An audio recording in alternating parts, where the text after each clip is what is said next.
There we go.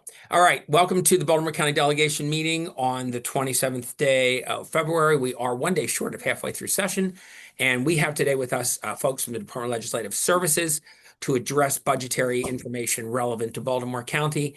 We appreciate they come each year to do this, and you all have the floor. Whoever knows they're supposed to speak first, would you please?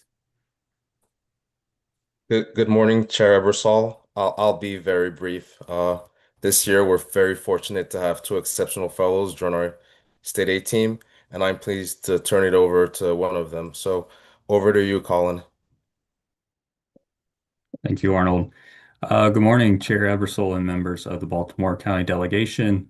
My name is Colin Maloney, and I am one of the legislative fellows working at DLS this session.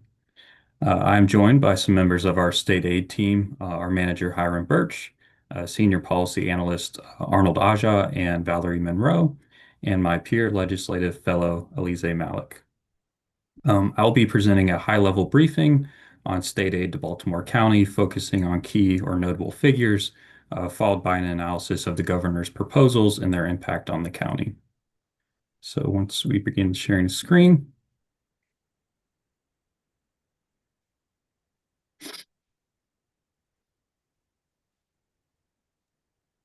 Okay, great. So starting on page 7 of our overview report, you can see that Baltimore County will receive a total of $1.3 billion in state aid in fiscal 2027. $1.2 billion comes as direct aid, and $135.4 million goes towards retirement payment contributions. The vast majority of state support is targeted to the public school system, which receives $1.1 billion in direct aid. The Community College of Baltimore County receives around $74.7 million. The county government receives $37.1 million. The local health department receives $8.6 million, and the library system receives $8.1 million. Now moving to page 9. Total state aid grows by $38.4 million, which the majority, or $33.2 million, is directed to the public school system.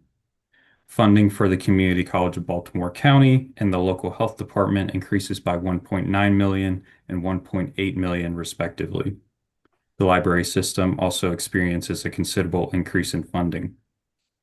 The county government, however, faces a reduction of roughly $1.4 billion due to the phase-out and elimination of teacher retirement supplemental grants that totaled $1.5 million in fiscal 2026. Page 10 shows the percent change in each of the funding categories. I would like to bring your attention to the local health departments. Traditionally, funding for local health departments was based on a core formula annually adjusted for population growth and inflation. In recent years, supplemental funding was added to cover salary increases for state employees working at these departments.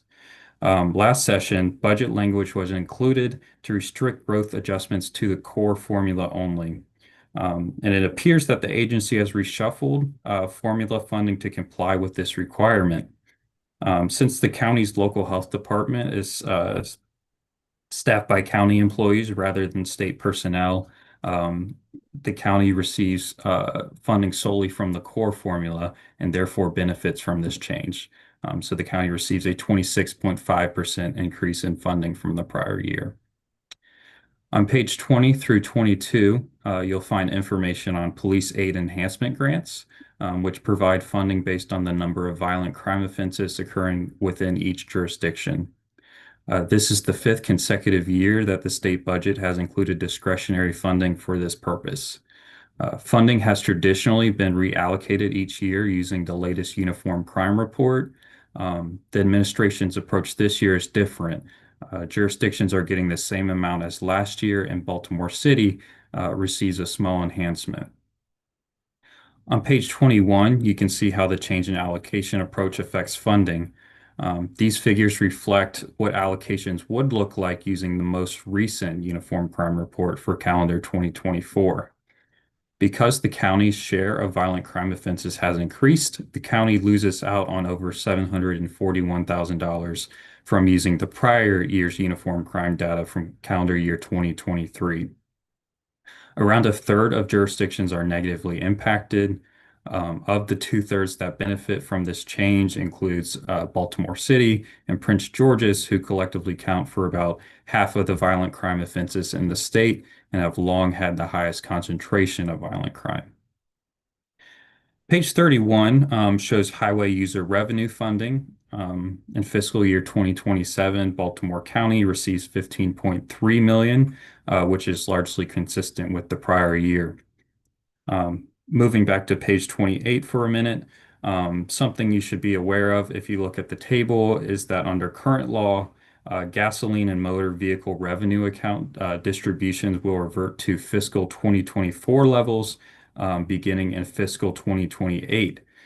Currently, Baltimore City, counties, and municipalities receive 20% of GMVRA revenues, and this will decrease to 15.6% in fiscal 2028. Based on current forecast, we're looking at around a $96 million decrease across the state, with Baltimore County experiencing a $3.5 million decrease. Turning now to education aid. As noted earlier, most of state aid goes to public school systems. Page 41 shows that the public school system will receive $1.2 billion, and this translates to $11,398 per pupil.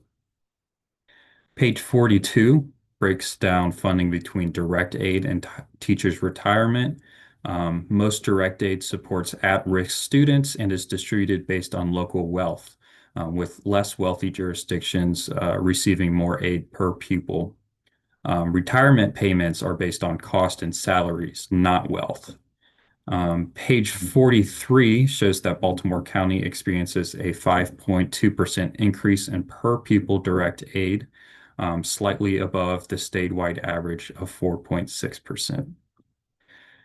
Next, I would like to walk you through some of the governor's proposals that have an impact on the level of state support in fiscal 2027, with some extending further out. Page 11 summarizes proposed enhancements and reductions in state aid, and here I just want to highlight three major policy changes. So first, the administration has applied a revised enrollment count for free and reduced price meals, which increases school funding statewide by $228.4 million over statutory amounts. This affects three programs: compensatory aid, concentration of poverty, and the education effort adjustment. This change benefits Baltimore County Public Schools. However, the increases are concentrated primarily in Baltimore City, Prince George's County, and Montgomery County. The second policy change affects community college funding and requires legislative approval. The Budget Reconciliation and Financing Act contains provision that would reduce fiscal 2027 funding by approximately $21 million by capping each community college's year-over-year increase at 3%. If approved by the General Assembly, this limitation would continue through fiscal 2029. The third policy change is also contained in the Budget Reconciliation and Financing Act. Local governments would become responsible for 50% of the statewide increase in retirement payments for teachers, librarians, and community college faculty, subject to General Assembly approval. Page 12 shows how each of these changes impacts Baltimore County specifically. Looking at the first column, you can see that the county benefits from the revised free and reduced price meal enrollment count, receiving $7.2 million in fiscal 2027. The second column shows that the proposed 3% cap on community college formula increases would reduce funding to the Community College of Baltimore by $2.9 million in fiscal 2027. For context, without the cap, the college would receive a 7.2% increase. Regarding retirement cost shifts on page 13, again, the state is shifting 50% of retirement payment increases to local governments through uniform aid reductions, which includes 3.4% for schools, 3.7% reduction for community college, and 2.7% for libraries in each county. Under this proposal, Baltimore County would be required to cover $4.8 million. This concludes our state aid briefing for Baltimore County, but at this time, our team would be happy to take your questions. Yes, and thank you very much. And I know it's a lot of data to push at us quickly, so we take a look at it. I see a question already, but I appreciate your time. Delegate Shalega, would you like to ask a question of the team? Yes, thank you, Mr. Chair. Thank you all for being here. Hiram, we've spoken many times in the past about that chart that always was part of this, that was total aid, total funding per pupil that had federal, state, and county. Are you all going to publish that again, or did I miss it in here? Actually, Valerie is going to walk you through where that chart is. So if Valerie, if you can share the screen, we do have that information updated for FY26. It only includes state and local. We are in the process of updating it to include federal, but the federal numbers are based on audited numbers. So, so we only have the federal going up to 24. But we do have the analysis done for FY26 that shows state and local, and it is posted on our website. And if Valerie, if you can show the delegation exactly where they can receive that information. Sure. Good morning. Thank you again, Hiram. Thank you to the chair and members of the Baltimore County delegation. I just want to take a brief moment to show you where on our website you can find our stated resource as well as the public school funding. So starting from the Maryland General Assembly website, you select the Legislative Services tab, and this takes you to the Department of Legislative Services website. From here, you select the Budget tab, and right below that, there's a State Aid to Local Governments tab, and here you can find a wealth of resources. However, I just want to draw your attention quickly to 4 key resources on this page. And the first is on the State Aid reports, and here we have a 2-year charts by program, and this provides information for fiscal 26 and fiscal 27, and the information is provided for the state as well as each local jurisdiction. So for example, for Baltimore County, you are allowed to, the chart allows you to narrow your search specifically to your county. The next key resource I want to draw your attention to is on the session reports. And here you can find our state aid report. And this is the report which Colin used during his presentation. And right below that, we have prepared a summarized document which summarizes all of the briefing points for your jurisdiction on all the proposed funding. So again, you can find that summarized briefing document. And to the question that our delegate asks, under the highlighted section, you can find the public school funding here. So this, we provided the information on the first page. This shows the total share of public school funding. The second page shows the per pupil funding. The second page shows total per pupil funding. And the third and the fourth page breaks out the data, and it shows per pupil funding from the state and from the local sources. So you can find that information here on our website. And if you have any questions, we will be more than happy to follow up with you. Thank you. And if I Thank could you just, very much. That helps. if I could just add, Valerie, if you can move to page 2, this kind of shows how our state funding formulas has impacted total funding for public schools. You know, you look at the number 1 and 2 highest funded school systems. When you look at both state and local funds, they are 2 of our least affluent jurisdictions, Baltimore City and Somerset County. So they actually have more resources than other school systems, but they also have higher needs. They also have one of the highest concentrations of poverty and one of the highest concentration of other targeted students.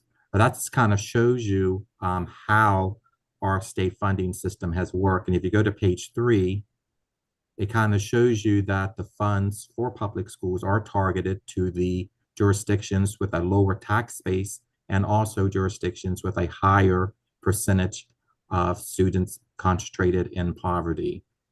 So I just wanted to this kind of illustrates when we look at all of our state funding, how it all interplays when you put in place the local funding component as well. Hiram, do you have the form with the federal funding included from last year?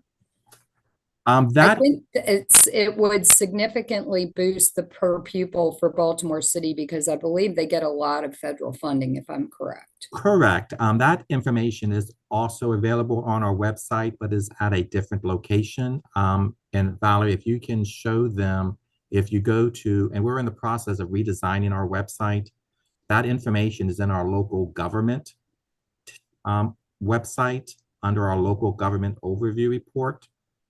And it's under public school funding.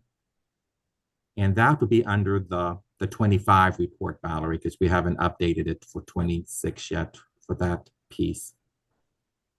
If you go back, Valerie, to the 25 report, the 25 report,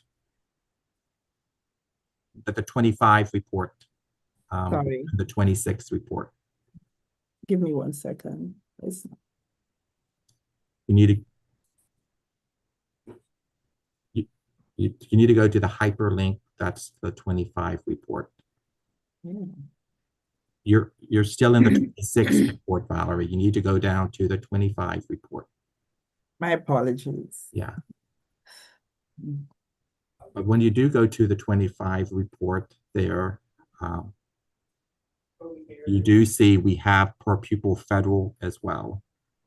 The federal numbers are based on a audited report. So we have just gotten the FY24 audit. So we will be updating that probably either next month or right after session. All right. Thank you. And if I can't find it, I'll call you, Valerie. Sure, absolutely. My apologies to that. Thank you. We do apologize. We are in the process of updating our website to make things a little bit more easier. As you see, we have our state aid to local governments on the budget tab. Probably by the end of session, we're going to have a local finances webpage with all of our local finance data, and it'll be right next to our state aid. So it'll be much easier for everyone to access it. Because right now, it is, as you saw, it's kind of convoluted, it's kind of buried, and we do apologize for that. But we are making improvements to have our data more transparent. Thanks. And as Delegate Schlegel said, I'll call you. So what if somebody's having trouble navigating or needs help, who's the best person to call? And maybe John can have that number just to get us started. If somebody, because there's a lot of good data and you need to compress it because your time's short. But I imagine there's some of us that would like to really comb through some of that and see if we get Right. Who's best? Our best contact person will be Valerie Monroe. Okay. She's been the one in working directly with your team. We also have a local reference guide that we can drop off that kind of shows you where you can access our website. So we'll have that dropped off. You can do that, or you can, if you have an electronic version, you can send it to John, who help you facilitate this. He's quick to share that kind of information out with the entire delegation if they need it to get them started. And Valerie, I wouldn't want you to say your number out loud right now, even though it's a public number. Not everybody needs to know. So maybe you would send him your contact information, just be sure, so we can share it with the delegation if they need to get a hold of you to help them navigate a little bit. Most certainly, Chair Eversole. Okay, so John's our main guy there, and he's a great clearinghouse for distributing information to the 20 delegates who are on this delegation. I see a hand up, and so I'm going to go to Delegate Bhandari.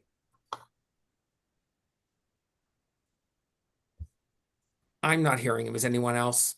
No. Okay. For some reason, Delegate Bhandari, we're having difficulty hearing you. Doesn't look like you're muted, but we're not hearing you.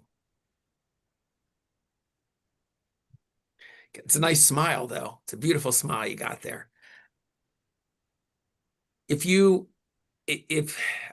think, as we always say, did you turn it off and turn it back on again? Maybe you should go off and let us bring you back because we're just not hearing you right now. Yeah.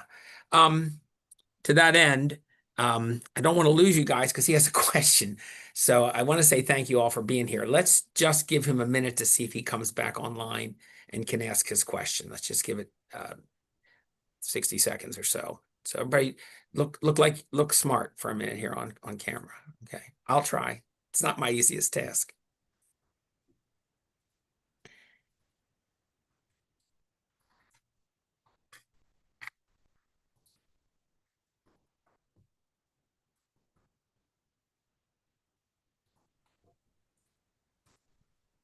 I see you're back. Fingers Yes. crossed. Can you hear me now? Yes, we can hear you. Good. We waited for you. Everybody Thank you. waited for you. Okay. Yeah, thank you. We had the I'll be Bendari very, pause today. Okay. yeah, There we thank you. go. I'll be very brief. Thank While looking the Baltimore County the per pupil formula, our county receives approximately 10,845, ranking 11th statewide. Can you walk us through the specific components of funding formula that determines this amount, and whether those components adequately reflect Baltimore County's current student demographics, including poverty rates, English learners, and specific education needs? Or you can guide us where we could find those components. Okay, if we can share the screen again, probably the first page gives us the best information is page 48. Thank you, Arnold. Page 48 kind of summarizes some key factors that drives funding for public schools. And here, this is the factors that affects targeted education funding. And right now, funding for targeted programs is around $1 billion in funding under Blueprint initiatives and around $3 billion and targeted student populations, and that's a very large portion of education funding.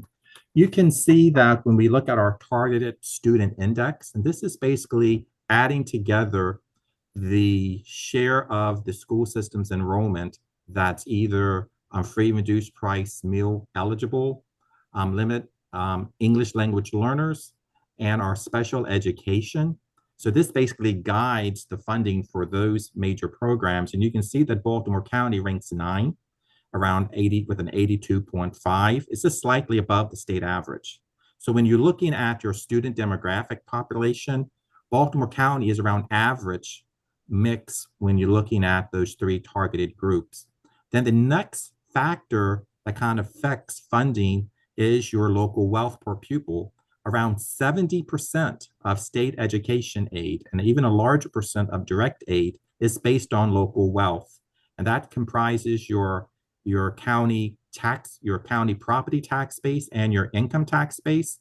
Baltimore County has the 9th highest local wealth per pupil amount, which is above the state average. So that's also guiding where you are. And if we can just go quickly to let's go to the next page, page 49. It kind of breaks down for each of the 3 targeted groups. For example, Baltimore County has a slightly above average free and reduced price meal count at 54% versus 51% statewide. Your English language learners is slightly below average at 12.8%, and your special education enrollment is slightly above average. So when you look at your total targeted index, you are slightly above average compared, but you're not like a Baltimore City that has a very high level of free and reduced price meals. Right. And Hiram, I can't help myself because this is something, what you see there in the first 3 columns are the 3 areas where we change the foundational amount for students based on concentrations of poverty. We now call them multi-language learners, just so you know, that's the latest adjustment there, and special education. And these affect the foundational amount we offer for students, Right. at promise groups. So let's go to page 46 real quick, because that provide nearly $1 billion under these Blueprint initiatives. And as you can see, the first column is concentration of poverty. This is the program that we have really targeted funding to. And it's not just students who live in poverty as determined by the free reduced price meals count, it's the concentration of them. And as you can see, that of the nearly $600 million that's provided to school systems, Baltimore City and Prince George's gets around half of the funds. And you can see on a per pupil basis, under these initiatives, Baltimore County is slightly below average. And one of the factors is that Baltimore County is around average when it comes to students living in poverty, and it's not the concentration that you're seeing in some of the other school systems like Somerset and in Caroline County. And if you go to the next page, this is also driving a very large percentage of your funding. You're looking at around $3 billion. And once again, you're looking at, like, for your English language learners program, that's slightly below average in Baltimore County. Your funding is around 60 million compared to around 175 million in Prince George's County. But not only are we dealing with your student populations, you also have to look at your local wealth. And if you go to page 50, I want to say She's already there, 53. 53, perfect. Well, Here that's her expertise, right, Valerie? That's you. Nicely done. Yes. She's excellent in most ways. So we're very appreciative of what the team puts together. Here you're looking at, for Baltimore County, you're ranked 10th in your per pupil property wealth. You're ranked number 8 in your local income on a per pupil basis, and your total wealth per pupil is 9th. Now, we show it both ways. We show it on a per capita basis and on a per pupil basis. And what's important is we are funding public school students. We have another chart that shows in certain counties, there's a higher concentration of public school students in relation to the population. And that's like in Howard County. You can see that, like, for example, Howard County has the highest concentration of public school students in relation to their population. So even though on a per capita basis, Howard County wealth is much higher than Baltimore County, they're ranked 4 on a per capita basis. And Baltimore County is 15 due to the large number of public school students in Howard County in relation to their population. When you put it on a per pupil basis, Howard County is only right above Baltimore County. But this drives 70% of your funding. And we also have detailed charts beginning with student enrollment. If you start on page 56, this is showing your full-time equivalent student enrollment. And as you can see, the Baltimore County has one of the highest decreases in your full-time equivalent student enrollment. Statewide, enrollment went down 0.9%. In Baltimore County, it went down by 1.9%. So this kind of puts a downward pressure on your funding, because funding is based on student enrollment, and it also kind of boosts up your per pupil wealth number. And if you go to page 57, it kind of shows you the students approved for free reduced price meals. Here you see that Baltimore County also has an above average decrease in their free reduced price meal population. So that's putting a downward pressure on your state funding as well. And then page 58 shows the students identified as English language learners, and statewide, around 13.5% of students are English language learners. And here, Baltimore County is number 6, slightly below average.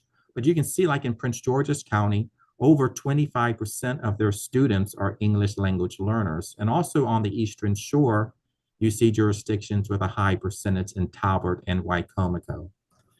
And since we're looking at student enrollment, if we go to page 61, this is what's driving the governor's revised enrollment for the free and reduced price meal count. That is driving that extra $228 million in funding. By extending the hold harmless provision by an additional year, it's adding around 34,000 students. And as Colin indicated, the 3 school systems that are benefiting the most from this hold harmless is Baltimore City, Montgomery, and Prince George's County. Baltimore County benefits as well, but not as much as the other 3 school systems. So I hope that kind of helps, but that's basically what's driving is Baltimore County is in the middle in terms of your local wealth and also and the share of your students that are in targeted groups. So that's why Baltimore County is kind of in the middle when you look at your per pupil funding. Thank you. That was a thorough rundown. And now we, of course, we'll go back and have a good look if we're still, if that, that piques our interest there. And I appreciate that. You obviously know your way around that document. It was fun to watch you do that. As does your pager there. She knew exactly what page to go to. It was beautiful. I don't see any other questions from delegation. We'll have Valerie's contact information just for navigation, and that will help us. And then, of course, we can find out, Hiram or whoever, if we have a question about something that is difficult for us to get our head wrapped around a little bit. So thank you all for being here. I really appreciate your time. You're welcome to stay, but I doubt you want to. We're going to move on to the business of the delegation at this time. So thank you all very, very much. You're welcome. Bye-bye. All right, everyone. We are now going to move on to a bill hearing. We have one today, House Bill 1529, Baltimore County Local Commission on Common Ownership Communities. And this is a bill that has been put forward by Delegate Ross. And Delegate, you have the floor. Thank you so much, Mr. Chair. Good morning. Good morning, Madam Vice Chair, and to the distinguished members of the delegation. For the record, I'm Delegate Ross, and I'm here today to ask for your support for House Bill 1529. And this bill would establish a framework for a local commission on common ownership communities in Baltimore County. So what is a common ownership community? Most of us know them as an HOA or a condo association or a cooperative cooperative housing corporation. We know of at least thousands of them are in the state of Maryland, and we have thousands of residents in Baltimore County who live in these communities. So typically, it's a very good life living in an HOA community. They are very consistent in terms of the look of the community, consistent maintenance, landscaping. Sometimes there might be high-end amenities in some cases. They're generally designed to boost property values. So many studies bear that out, that they actually do typically sell for more. They come with a certain prestige. They attract buyers. And the whole idea is to make sure that no single house affects the overall community market value. So they are a draw for homeowners. But all of that really hinges on the Common Ownership Communities Board and how well they do their job, how competent they are, which gets to the heart of the bill. So typically, a competent management board or HOA board would be more likely to have good property appreciation rates, because people are going to find that to be those communities to be more attractive to move into. So the main feature of any association is going to be those governing bodies, those board members who oversee them. And to be clear, these are mini governments. They have significant power. I know, as someone who sat at the head of one for years, they create resolutions, laws, they hold hearings, they have authority to set assessments. They do it similar to the way a county might set taxes. They can levy special assessments.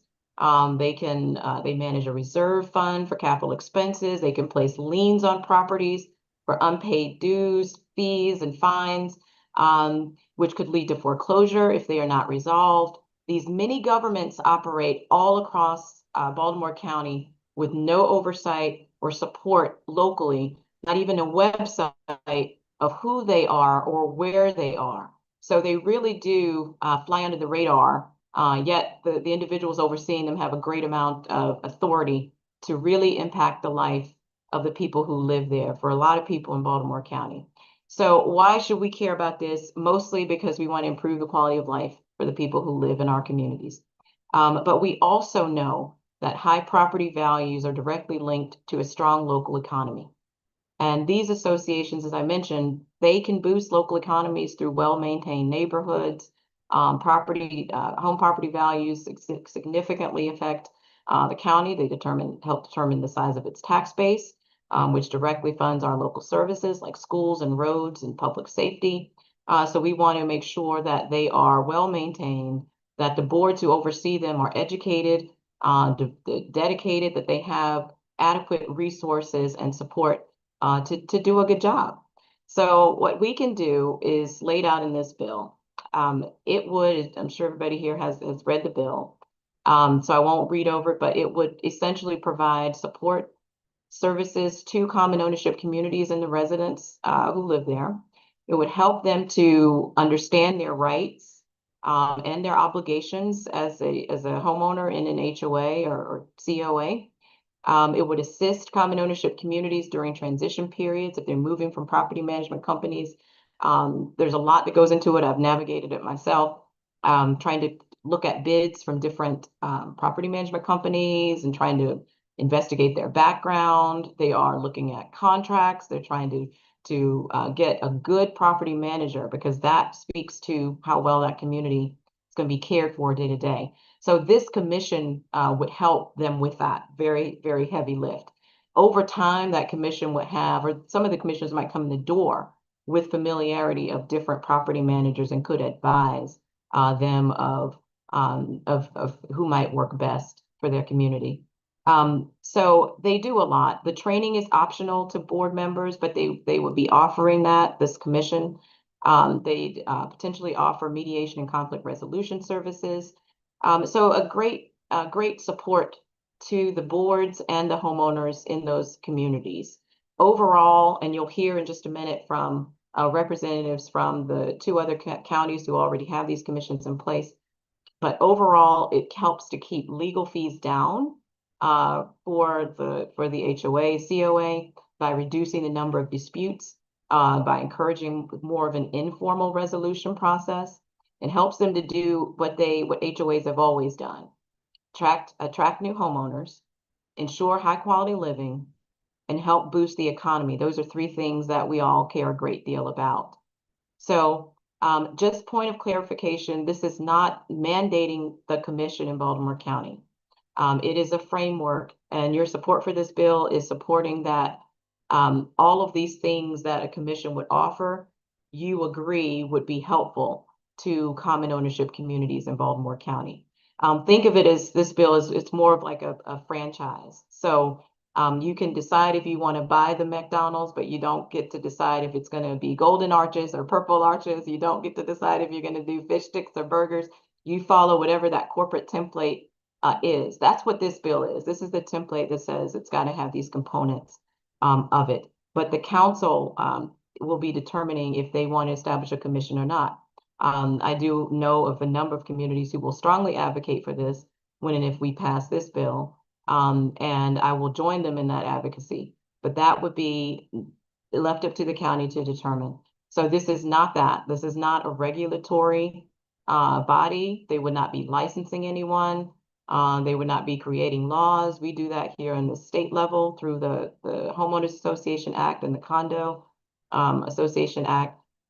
This is a commission to serve and support the thousands of residents living in these communities.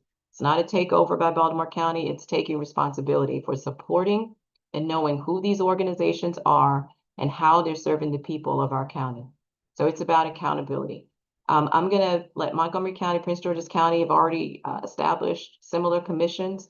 And so we have a prototype. We don't need a pilot. We don't need a commission or a study commission on the commission. We already know that it works, and we know how it works.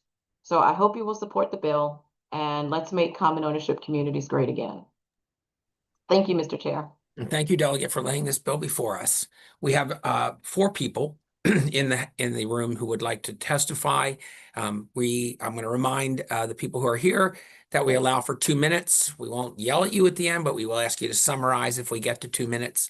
And then after all of you have spoken, if you'd like to stay on, we will allow for questions either for the sponsor or for these folks who are in support. We only have witnesses in support at this time. And we are going to defer to our very wonderful colleague for beginning, Delegate Marvin Holmes. Sir, you have the floor. Thank you, Mr. Chair, Vice Chair, and members of the Baltimore County delegation. I really want to thank Delegate Ross for putting in this legislation. I have been attempting to have this type of legislation from jurisdiction to jurisdiction For 10 years now, I have been trying to get all the jurisdictions in the state to create their own CCOC, Commission for Common Ownership Communities. And the reason why I'm such an advocate of this is because in the state of Maryland, unless you live in Montgomery County and Prince George's County, you have nowhere to go to have someone assist you in your county, in your delegation, in your common ownership community regulations, et cetera. And because of that, and there's no state agency in charge of this. No state agency is in charge of common ownership communities at all. So there's nowhere for persons to go.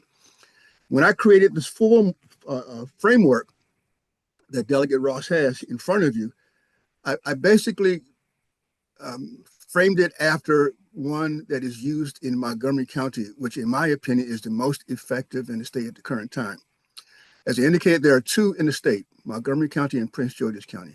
I am a member of Prince George's County CCOC, and I'm also a member of the Montgomery County CCOC.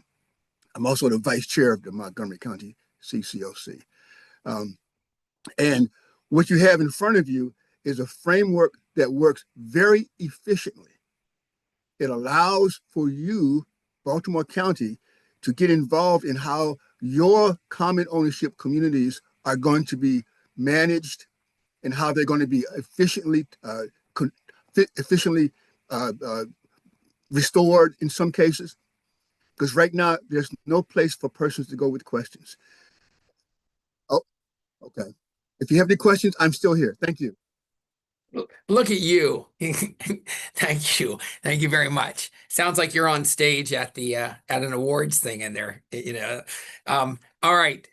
We also have with us Linda Dorsey Walker representing or coming to us from the Lionswood Homeowners Association, also ready to speak in support. Ms. Dorsey Walker. Good morning, all. I'm Linda Dorsey Walker, the former president of the Lionswood Homeowners Association. Lionswood was the very first single-family home community established in the Owings Mills area. Just before there was a mall, there was a Lionswood. And so I'm here also because I also at one point served with the Baltimore County Human Relations Commission. And I will tell you that we got to see all the horror stories from not having a commission. Baltimore County is very fortunate because it has an opportunity for people to bring things to the Human Relations Commission that really need to be served by a commission such as this. Other counties don't even have it. One of the horror stories that I can remember is someone that was disabled, not using the right bricks on the driveway when he had to expand his driveway for a wider disability driveway. And the neighbors came together while he was in the hospital and ripped up the entire driveway while he was in the hospital. In another situation, you had people who were from an Eastern European country that the other neighbors didn't trust, and they came by while those people were out of town and cut down all their high trees because they were convinced they must have been doing something nefarious behind the trees. Let me say, this commission is absolutely necessary. Only those entities that are chartered, that have charters with the Department of Assessment and Taxation, those homeowners associations, condominium associations, and so forth, will fall under the realm of the commission. It won't be community associations, neighborhood associations, other civic associations. They're absolutely necessary because they do save you tons of money in dispute resolution. The Human Relations Commission had to step in as a mediator, and that wouldn't have been necessary. Thank you for your testimony. Mm-hmm. We next have Marshawn Hall, listed as Union Chief, Common Ownership Communities Unit, Prince George's County. Marshawn, you have the floor. Good morning, everyone. Can you hear me?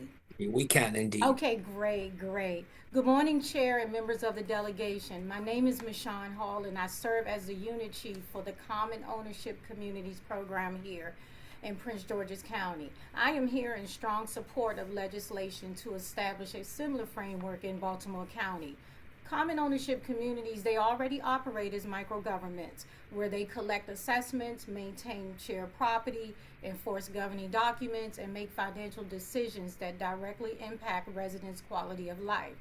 Prince George's County is one of 2 jurisdictions that offer a coordinated common ownership program. The other one is located in Montgomery County, and here in Prince George's County, we are supported by a commission on common ownership communities. And our commission is a group of professional and residential volunteers who provide oversight, policy guidance, and a formal dispute resolution structure. And this actually reduces legal burdens. Now, our program is operated under 3 pillars. So through our proactive outreach, we provide technical assistance to our village of board members, management professionals, and partnerships with our external partners. And through our education, we have a structured program training on fiduciary duty, financial stewardship, and Maryland law compliance. And that improves sound decision-making and governance continuity for our communities. And lastly, we have an alternative dispute resolution program that provides accessible due process resolution outside of the traditional courts. Our results here in Prince George's County are strong and measurable, fostering stronger compliance with state mandates, participation in training, and improved dispute resolution outcomes. Baltimore County residents deserve the same opportunity for a structured supported program with the framework that is already working in other counties. Thank you very much. Thank you. Good timing. And let me apologize for inserting an R in your name when I pronounced it. I've got it correct in my head now, but it's a little late for that. But I was checking that out. Thank you for your testimony. The last person to testify will be Ronald Blue, Patapsco Glen Homeowners Association, President, Board of Directors of that group. Can you hear me? You have the floor and we can hear you. Good morning, everyone. I represent the Patapsco Glen Homeowners Association. I'm the president there. And I agree 100% with the 2 presenters that came before me. Prince George County and Montgomery County appear to be the only 2 counties that have anything to do with common ownership community.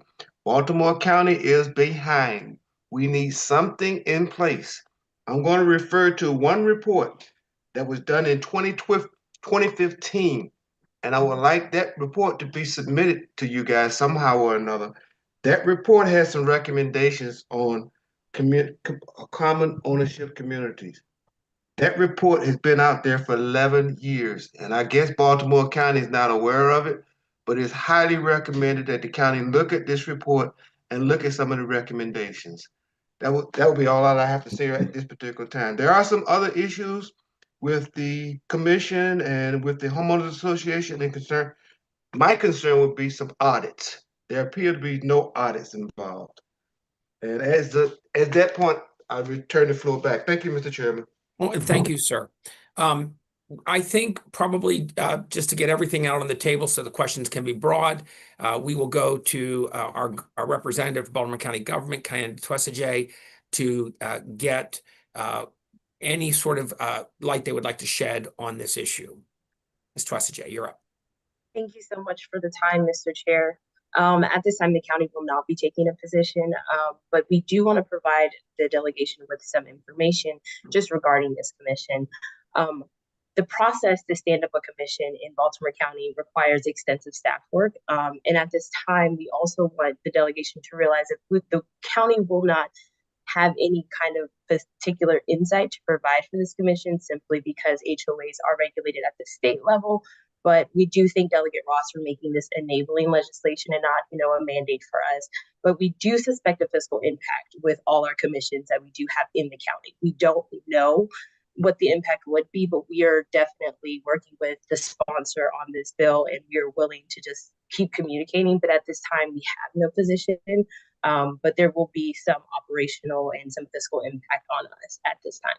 Thank you for the time, Mr. Chair. Thanks very much. And Dr. Blue, I don't know if you're still there. Looks like he disappeared. Okay, because I was going to tell him that if he has something he would like us to share. Oh, you are there, sir. I'm still here. Yeah. The only thing I would like to excuse share. me, pardon me. So the thing that you suggested that we might that we might want to share around. If you send that to the gentleman, John Sanic, he's BCOD, his address starts with, he'd be happy to share that around to the delegation. Just hold on. I do appreciate the government weighing in, but we're going to go to delegates' questions, and then, sir, if one of those questions leads to that, we'll take you up. Delegate Long, you're first, please. Hello? We're here, sir. Yeah, okay. I couldn't hear. Got a question. Has the Greater Baltimore Board of Realtors had any input on this, whether they're for it or against it or whatever? I've talked with you. Are you familiar with Brad Cox, Delegate Long? I'm sorry, who's that again? Brad Cox. Not familiar, but I'm sure what's their concerns, or do they support, or? Right. So he's with the answer to your question is no, but I've spoken with the Brad is with the Realtors Association, and he is this is a part of a bill package, and he likes the entire package. So and we're discussing the other two bills now, but I can tell you yes, but I think if you just like a statement from them, we can very easily secure that on this particular bill. Right, I'd like to see a letter of support. The other thing is this going to be mandatory once it's come into place for homeowners associations or whatever? Are they going to be? Is it going to be mandatory? So it's going to be voluntary. That's correct. It would be voluntary. They would not be forced to engage with the commission if they don't want to seek their input or advice or anything. It's not regulatory, delegate. So it is something that is a resource for them to use. I know Baltimore County's had some problems. Yeah. Thank you. She wasn't finished answering the question, but I think we got Delegate Ross. Were you able to finish answering the question? Yes. Thank you, Mr. Chair. Okay. Thank you. And thank you, Delegate Long. Delegate Cardin, a question, please. Thank you, Mr. Chairman, and thank you, Delegate Ross, for bringing the bill. This is a question for Delegate Holmes. Are you still on? He is. Okay. Yes. Delegate Holmes, thank you for coming to Baltimore County. It's nice to see you here. You're involved both with Prince George's and Montgomery. Two questions. The first is, because it's not mandatory, people can choose, or organizations can choose whether they want to take advantage of the commission. How approximately, do you know what percentage in Baltimore, in Montgomery and Prince George's utilize the services? That's question number one. And question number two is about budget. How much money does this cost the county to maintain the commission? Any staff? Is there any issues with funding it through the county in either of your two jurisdictions that you deal with? Sure. I'll talk about the financing first. There in Montgomery County, I believe that they are charging $6.05, I think it is, for staffing, et cetera, for the common ownership communities in Montgomery County. And that is because they have staff, they have investigators. In Montgomery County, if you as a citizen in an HOA or condo have a complaint, you can file a complaint with the Montgomery County CCOC, and they send out an investigator to find out if there's a viable claim or not. And then it goes to a 3-member panel for a decision. That 3-member panel acts as a district court. And afterwards, you can make an appeal to the circuit court from the 3-member panel decision. Percentage of participation in Montgomery County and Prince George's County, the participation of the citizens varies. We are finding that once someone gets into a situation that they find is untenable and they can't figure out a way to get it, their participation increases. In addition to that, they begin to look at their training. In Montgomery County, if you are a board of directors, it is mandatory training.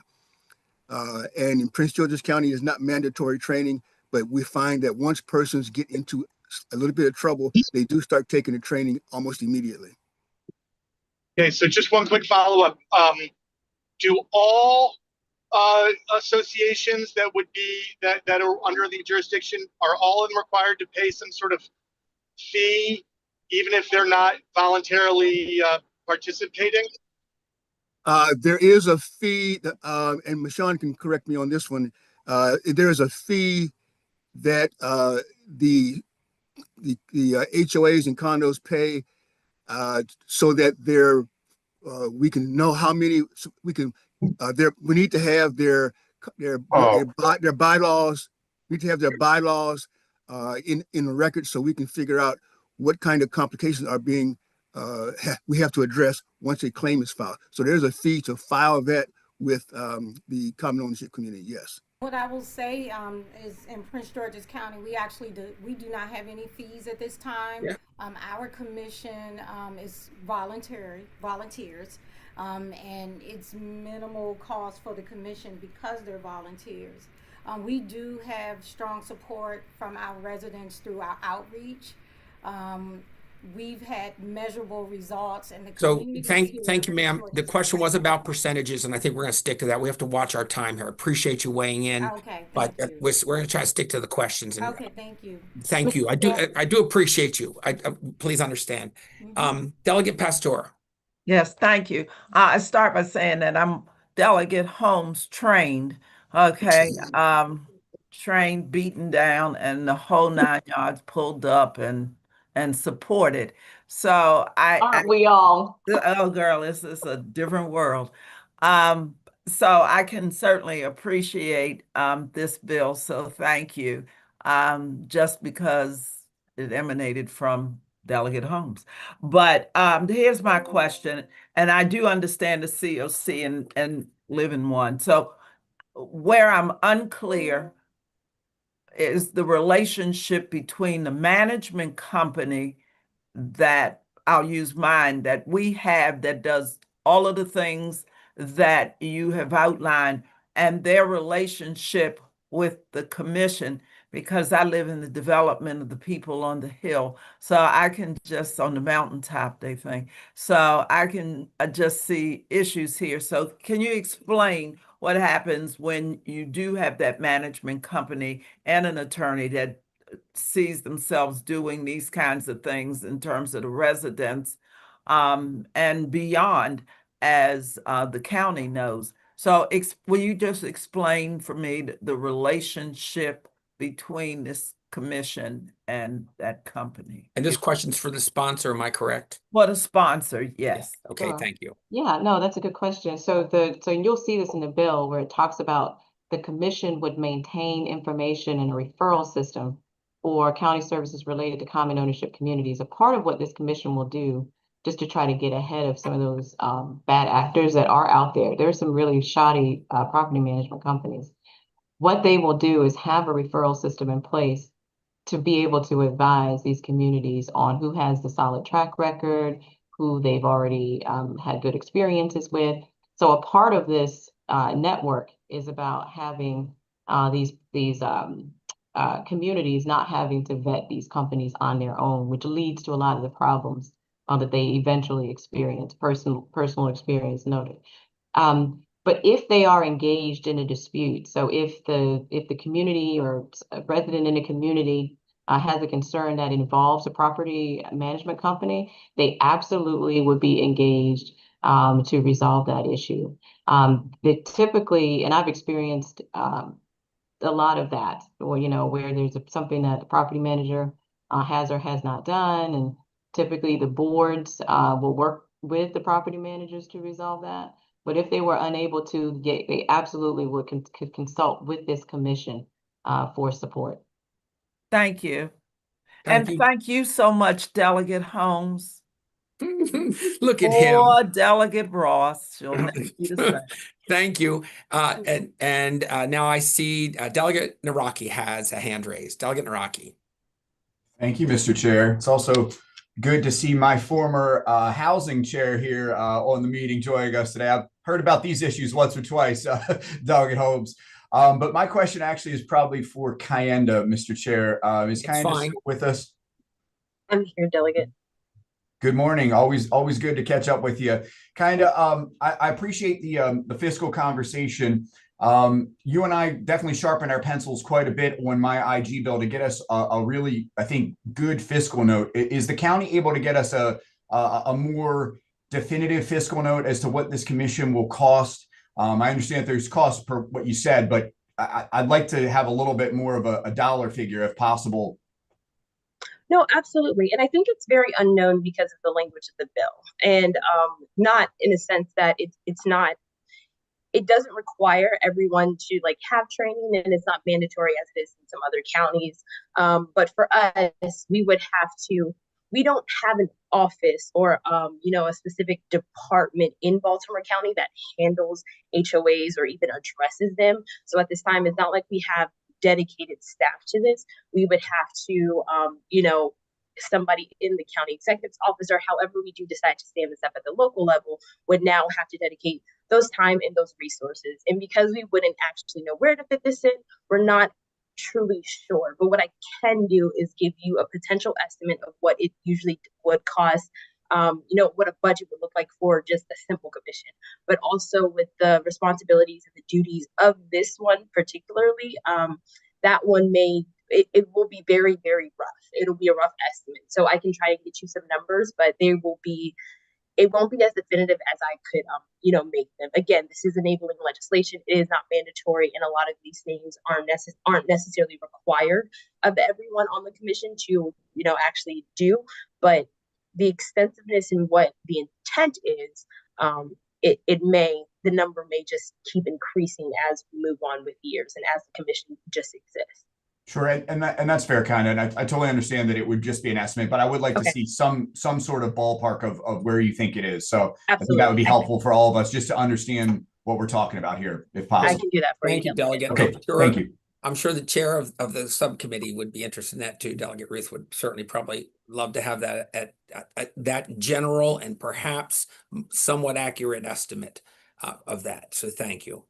Okay, Delegate Bhandari, you have a question. Thank you, Mr. Chair. Thank you, Delegate Holmes. Thank you for the book. I have your book here. And some of the questions were already asked. And I have a clarifying question.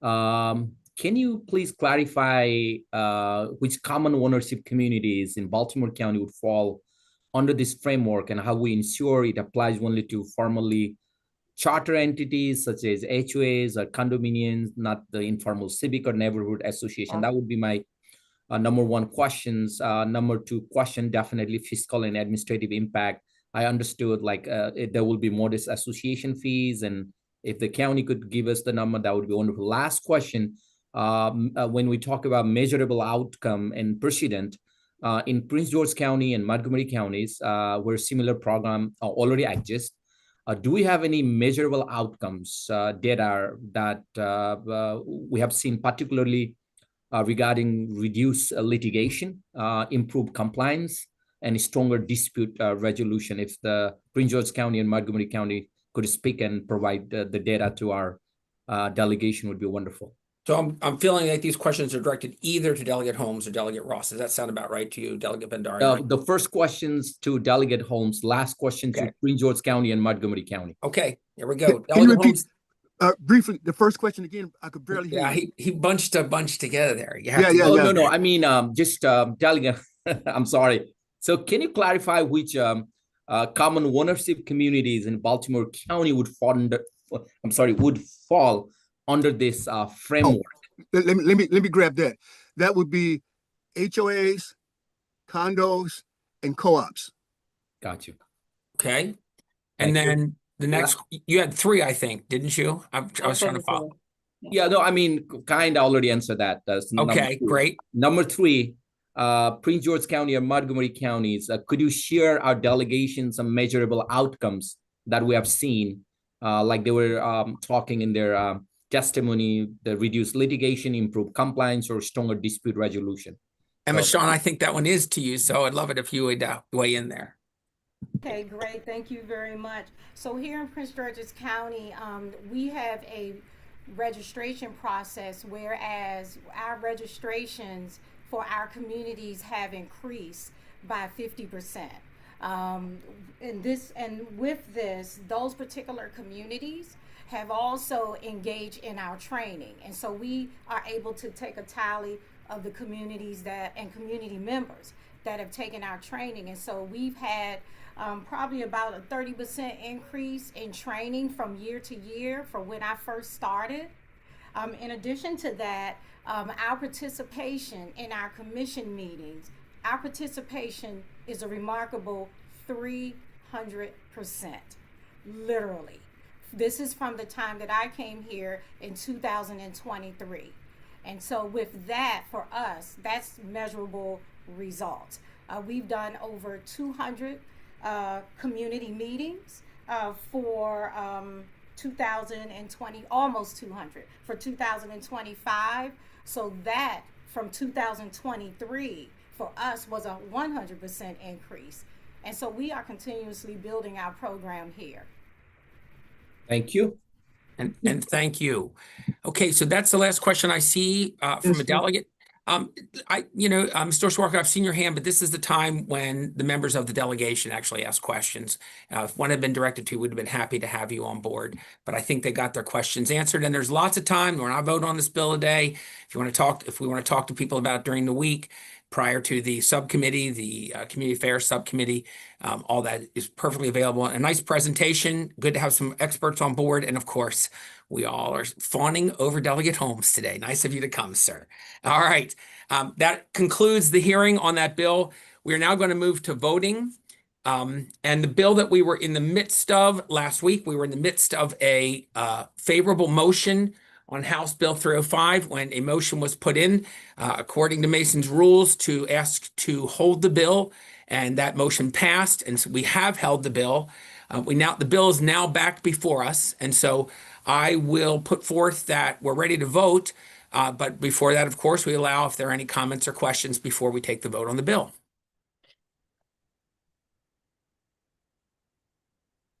Okay, so the motion is favorable. Mr. Chair. Yes, sir. There you are. Yes, Delegate Phillips. Hey, Mr. Chair. And speaking with the chair of the subcommittee, I shared and offered two amendments. Yes. One was to increase the number to 10, and the second was to ensure that any registration process for the community association or the organizing of the community association would have to be followed. Okay. And unfortunately, I was not able to get that language to Charity. So we're going to go to Charity for a second. And Charity, you haven't had these amendments requested. I really feel like these need to be clarified they're in spirit, but I don't know if they're clear enough. You can tell me if what you heard is clear enough for us to do that in spirit and create an amendment, or if you feel like we really should wait and have the amendment before us if he's asking for another delay. Well, if he wants to consider the amendments, they should be written up. Yeah. But I mean, you can adopt the amendments in concept. Okay. But that's your call. You're the chair. I also think that it would be good for the subcommittee to look at the amendments and talk about them before they're brought, even though we're in the midst of this amendment. And so, and we did look this up because this bill's becoming a procedural issue, and it was last week. An amendment does take precedence over the major motion if it's suggested. But before we would do that, we would have to take a motion to hold the bill again. But let's wait on that a second. I see some hands up. Delegate Pastor. Yes, thank you, Mr. Chair.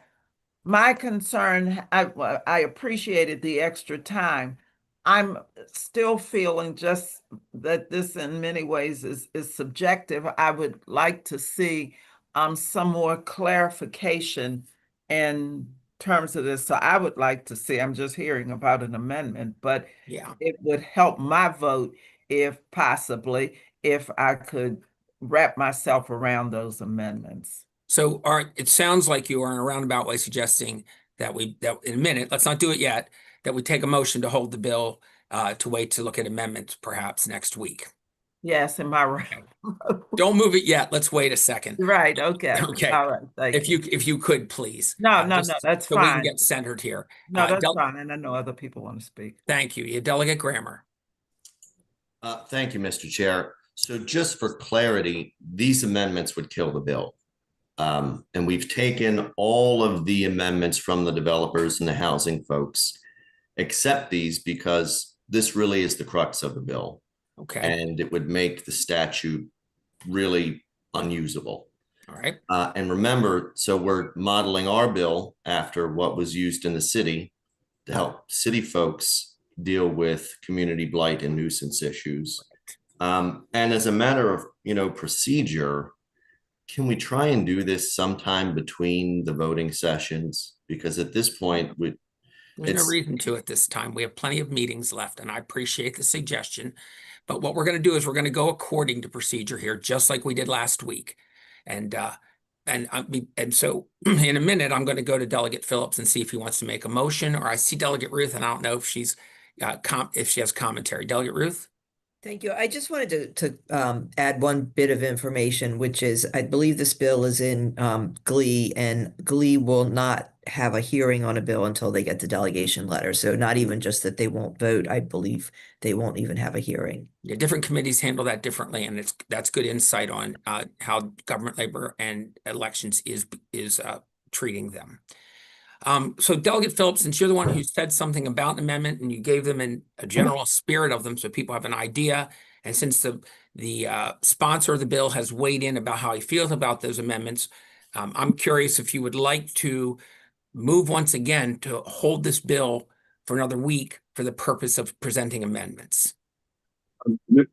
Chair, I would like to move to hold the bill for a week for the purpose of an amendment. Okay. I will articulate that amendment to, that's the motion. Okay, so we have a motion. We have a motion again within the motion, which is within the proper procedure to hold the bill. Do I have a second on that motion?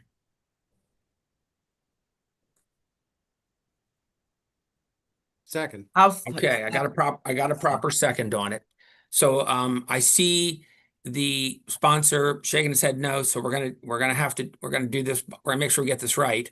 We're gonna do this by roll call. The motion is to hold the bill for another week and bring it forward in the middle of this favorable motion where amendments can be inserted to consider amendments for it. And so with that, Madam Vice Chair, on the hold, yay or nay? Yay. Okay. Delegate Allen. Is he here? Yes. He says yes. Delegate Bhandari. Yes. Delegate Cardin. Yes. Delegate Forbes. Yes. Delegate Grammer. No. Delegate Guyton.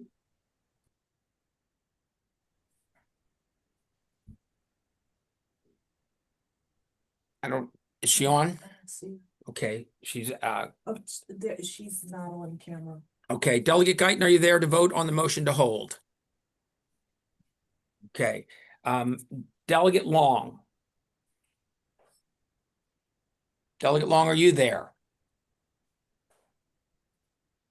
Also not here. Delegate Mangione. No. Delegate McCaskill. Yes. Delegate Metzger. No. Delegate Naraki. No. Delegate Phillips. Yes. The maker of the motion. Delegate Ross.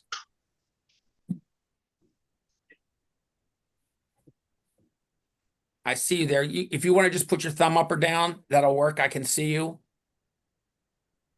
Since you're having trouble going off mute. There we go. That's a yes.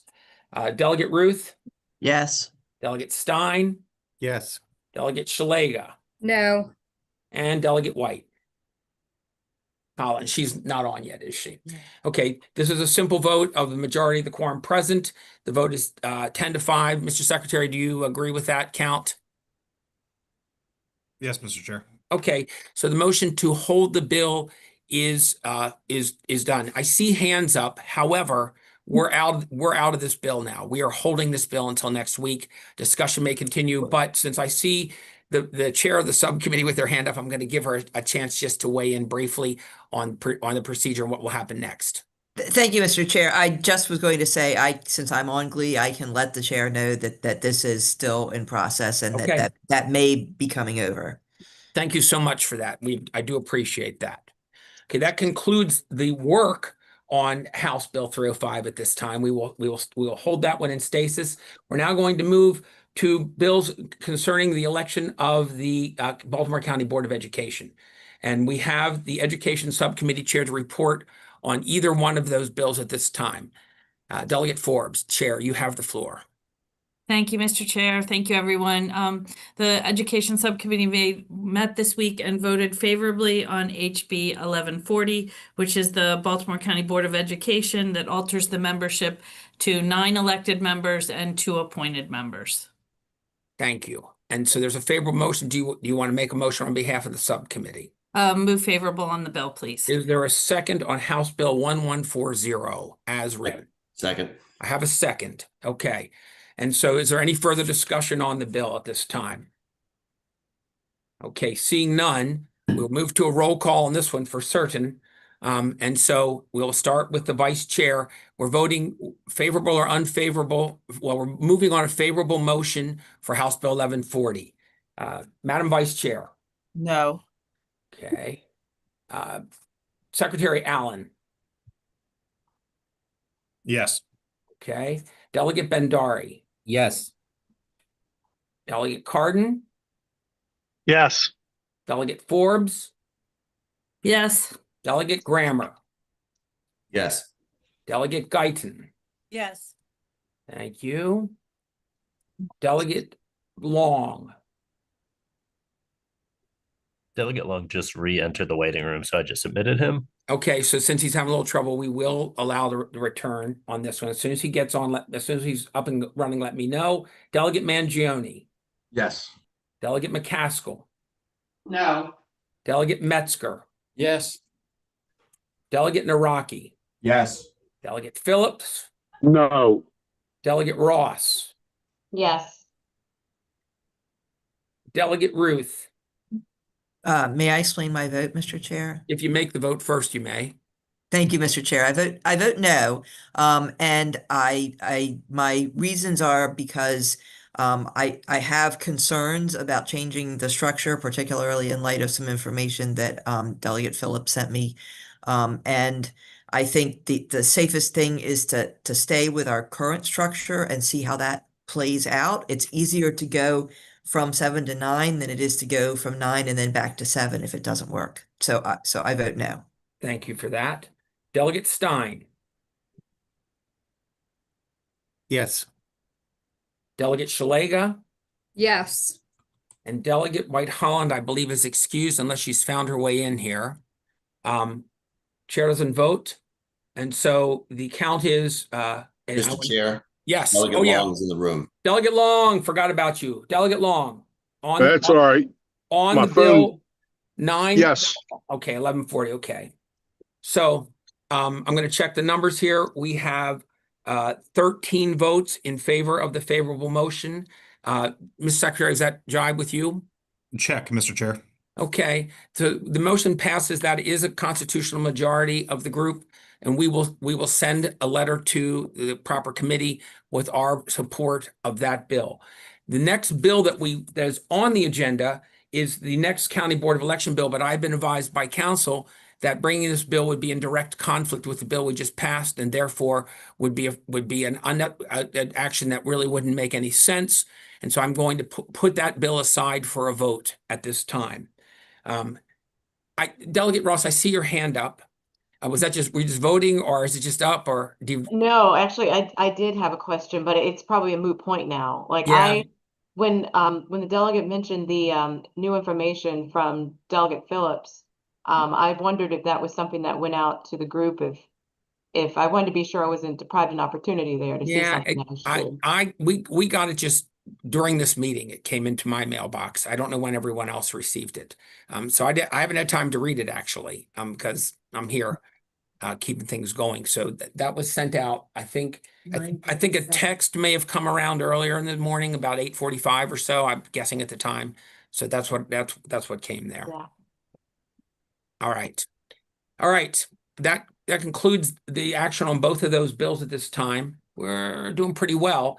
We're going to turn to some bills that involve different subject matter. We're going to go to House Bill 127, Baltimore County Property Tax Credits, Public Safety Officers and Public School System Employees by Delegate Metzger. I'm going to go to the subcommittee chair, Delegate Ruth. Chair Ruth, let's do that. Yeah, thank you for that, Mr. Chair. This bill requires it's requiring, not authorizing, the governing body of Baltimore County to grant by law a property tax credit against the county property tax imposed on certain dwellings owned by public safety officers or Baltimore County public school employees under certain circumstances. And while we, certainly appreciate our public safety officers and public school employees, the subcommittee, the fiscal note on this was large, and it's a mandate on county government. So the subcommittee voted to move unfavorable. Should I make that motion? Please do, ma'am. Thank you. I move unfavorable. Do I have a second on the unfavorable motion by the subcommittee chair? Second. I've heard a second. Card, and I heard his voice, but I saw another. Okay, so we have a motion unfavorable at this time. I see Delegate Metzger would like to make a comment as we go to. Yes, I just want to make sure that they looked at the amendment that was put in. The amendment struck the public safety and inserted the firefighters and volunteer fighters, rescue squad. That was the amendment. So, sir, are you presenting an amendment at this time? No, we presented the amendment last week. Well, no, I mean, you alluded to the amendment, but I don't have the amendment in front of me. Yeah, and I don't believe the subcommittee chair does either, except in spirit. I'll ask her. I did not receive that amendment. I apologize if I should have. Let's go to council. Charity, is there an amendment? There is an amendment. It was prepared for Delegate Metzger. I'm not sure how it didn't get to you. That's fine. If the amendment exists and Delegate Metzger would like to move the amendment, we can do that. I don't know how we do it with part of an unfavorable motion. Well, I would like to say this to you to make sure that everybody has the amendment. I'd like to make a motion to hold the bill because it strictly strikes the officers in public school, and I understand that, and would give me more time as well as the county to weigh in because it's only for fire and volunteer firefighters. That's correct. So it changes okay, thanks. So I think Delegate Metzger has made a motion to hold the bill for possible amendment. Without an unfavorable motion, I gotta read the rules to see if we can back out of that or not. We'll find out. But right now that's where we are. But we can still have a motion to hold. It's just a question of how we resume. Yeah. And I will second, Mr. Chair. Okay, so we got a second on the hold. I think I'm going to try to do this one by acclamation. All in favor of this, just say aye or kind of raise your hand or wave at me, and then we'll see if there's anybody how many people are against it after that. Aye. Aye. Are there any members who would like us not to hold this bill, who would move against the motion to hold the bill for a week? Speak now, raise your hand, yell at me. Okay, so that motion carries. We're going to hold the bill. As I say, I got to do a little reading of the rules to find out, because we're in an unfavorable motion. It's a little odd to put amendment on a bill in an unfavorable motion. So I have to figure out what we do there. So thank you for that. That concludes our work on that bill at this time. We're now going to move to House Bill 791, Residential Real Property Moratorium on Assessment Increases and Review of Assessment Practices. And this is a bill by Delegate Long, and this would also go to Subcommittee Chair Delegate Ruth. Thank you, Mr. Chair. And the subcommittee had expressed interest in so let me start with the bill description. So this bill establishes a 2-year moratorium on increasing the assessed value of homeowners' property tax bills at the most recently billed amount, assuming the tax rate stays the same. SSTAT is required to hire an independent consultant to study SSTAT's assessment practices and methodologies and make recommendations as to how SSTAT can improve its practice and methodologies. And I did check with Charity on whether the assessment was only for the county or whether it was statewide, and she confirmed that it was statewide. There was a fiscal note on this, I believe, and a fairly large one, and it is a mandate on the county. At least the first part of it is that the moratorium on increase in property tax. The subcommittee had discussed this and expressed interest in possibly amending out the moratorium and keeping it to just the study. And I checked with Charity about that, and she said that we had actually moved that same amendment last year, and that the committee, as the delegation as a whole, voted that bill unfavorable with the amendment. So along the lines of not doing things over and over again and expecting different results, the subcommittee decided to vote unfavorable on this bill. However, I was just looking at the bill folder, and I think there is an amendment, and so I don't want to make that motion yet until I understand what's going on with that. So let's try that. Is there an amendment to be offered on this bill out there?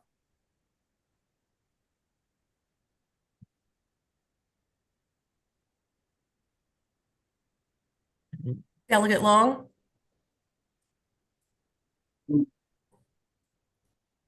I don't have I'm actually in the elevator, so I'm having a hard time hearing.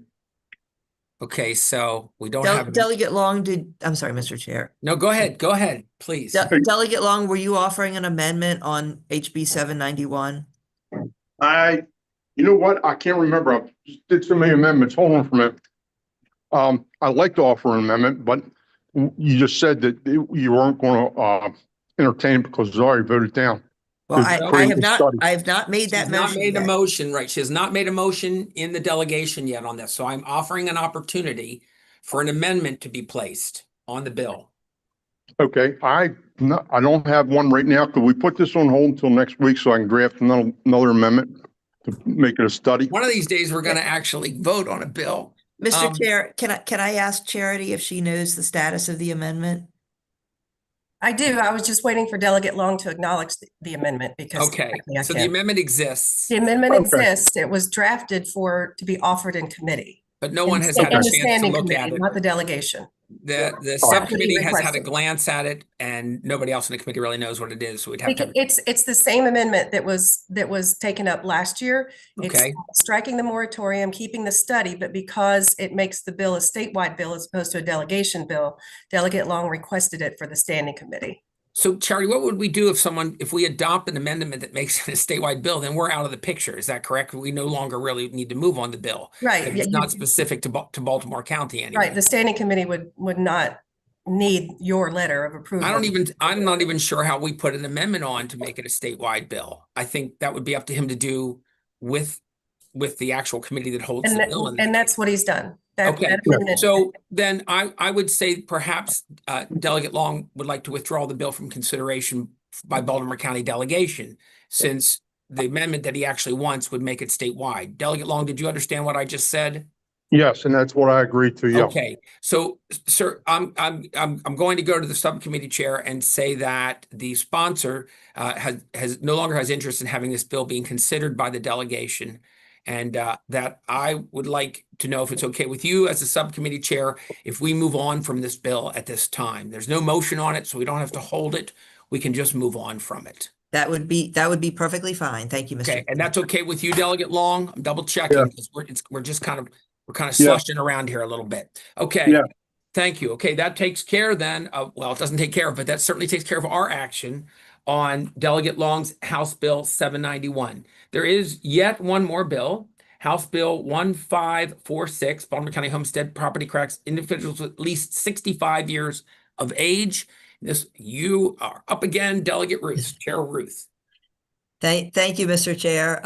So HB 1546 for Baltimore County residents who are at least 65 years old, HB 1546 sets the homestead property tax credit percentage rate at 100%, or for practical purpose, 0% as compared to the current rate of 4% in the county and 10% for the state homestead credit. So in other words, this for anyone who is 65 years or older, essentially this means that their property tax will no longer increase. It will be fixed at what it is. And so the subcommittee voted unfavorable on this. It is a mandate on the county that will cost significant property tax revenues on the county. So should I make that motion? Let's just check with the sponsor first. That seems to be the rule of the day. Delegate Metzger, do you have anything to offer on this bill in the way of an amendment? I don't see where it's going to cost any more money because there's Sir, no. Sir, I only ask if you had an amendment at this time. No. We'll allow for discussion momentarily. That's fine. Okay, then Delegate Ruth, yes, if you would make a motion on behalf of the subcommittee, please. I move unfavorable. Do I have a second on the unfavorable motion? Second. Okay, so we have a motion and a second, and now there's time for discussion. Delegate Metzger. I just wanted to make it clear that it would not cost the county any more money because there's no increases in every year. In other words, they're on a fixed income. We're trying to keep our residents in our homes and keep our seniors there so they know exactly how much money they're having to pay for taxes. That's all. Thank you for sharing that. Now, we appreciate your perspective. Does anyone else? Delegate Ruth, I see your hand. Yeah, thank you, Mr. Chair. And I understand what Delegate Metzger is saying. However, I should correct my statement that there will be a cost of future potential revenues where that it will cost the county because when property assessments go up, they will not get that increased revenue. And is it possible for me to ask Kayanda to weigh in on this, or? Oh, absolutely. She's here for a reason, and we need to know what she would say. So yes, are you ramped up to talk about this one? Sure. We're putting you on the spot. We didn't warn you we were going to bring you on, so I want to make sure you're good. No worries, Mr. Chair. I just want to confirm that the question at hand is how much it would cost the county for our future fiscal years, correct? That is.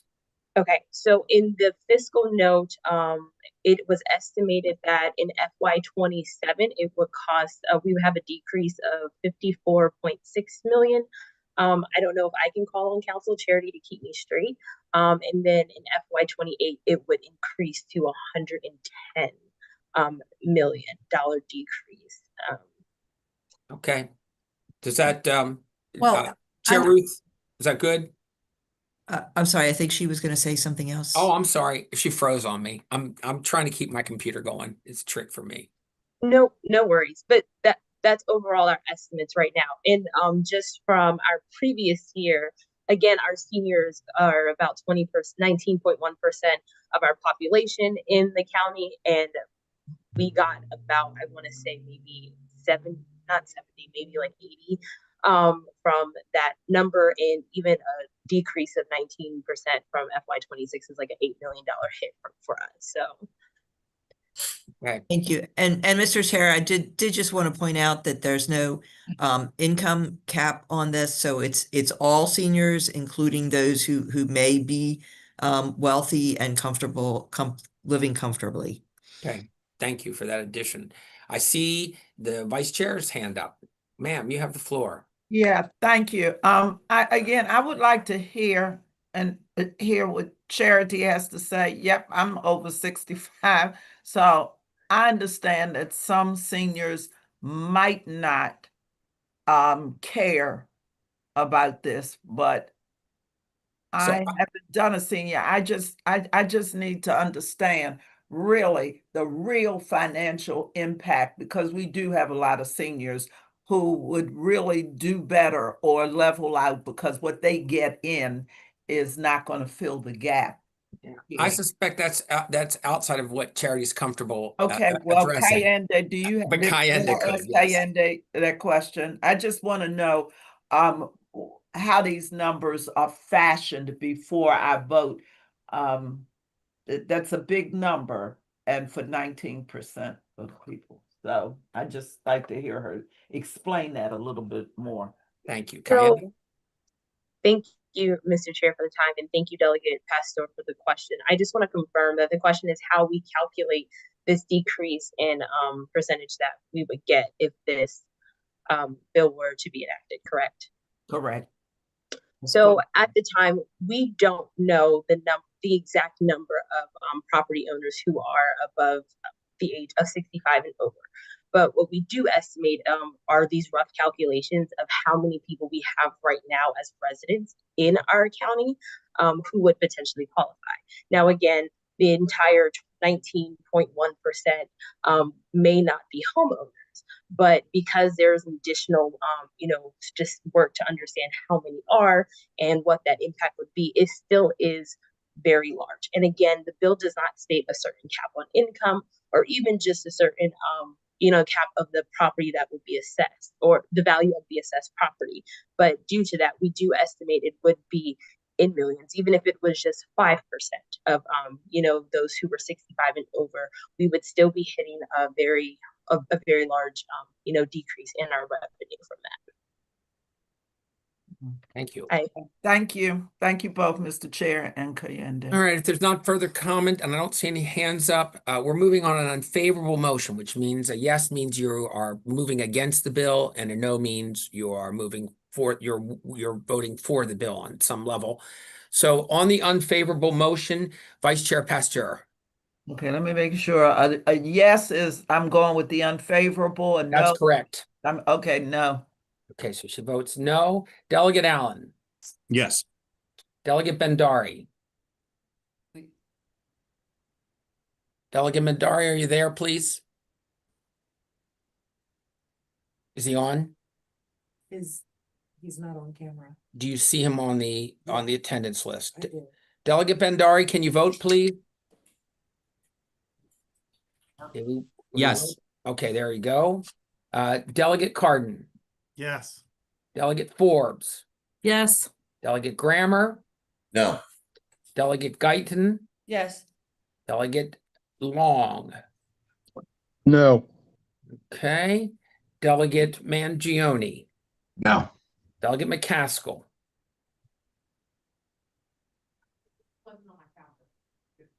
Delegate McCaskill, are you there to vote, please? I see her. Delegate McCaskill, are you there to vote, please? Well, we will hold. Delegate Metzger. Delegate Metzger. No. Thank you. Delegate Naraki. No. Delegate Phillips. Yes. Delegate Ross. Yes. Delegate Ruth. Yes. Delegate Stein. Yes. Delegate Shalega. No. And Delegate White is not present. I'm going to come back one time to Delegate McCaskill. Are you there to vote? Okay, so the chair votes yes also, which gives us a constitutional majority unfavorable on this bill.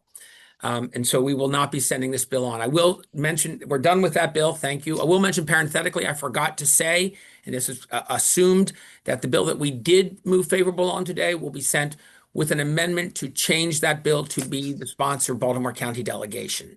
I think, let me check my agenda here. I think that brings us to the end of our work for today, and everybody's got about 20 minutes to get over to the floor. I thank you all for your work. We've got a little bit of work to do, so let's get some of these amendments in order. Let's get them to charity nice and early. Let's get them in front of subcommittee. Let's get them in front of me and others that you're interested in looking at them so we can actually take them up and move on the bills. Crossover's coming, about 3 weeks away, okay? So let's pay attention. We would like our bills to be considered properly if we approve them. Thank you all very much, and we'll see you next week. Good work, Mr. Chair. Thank you.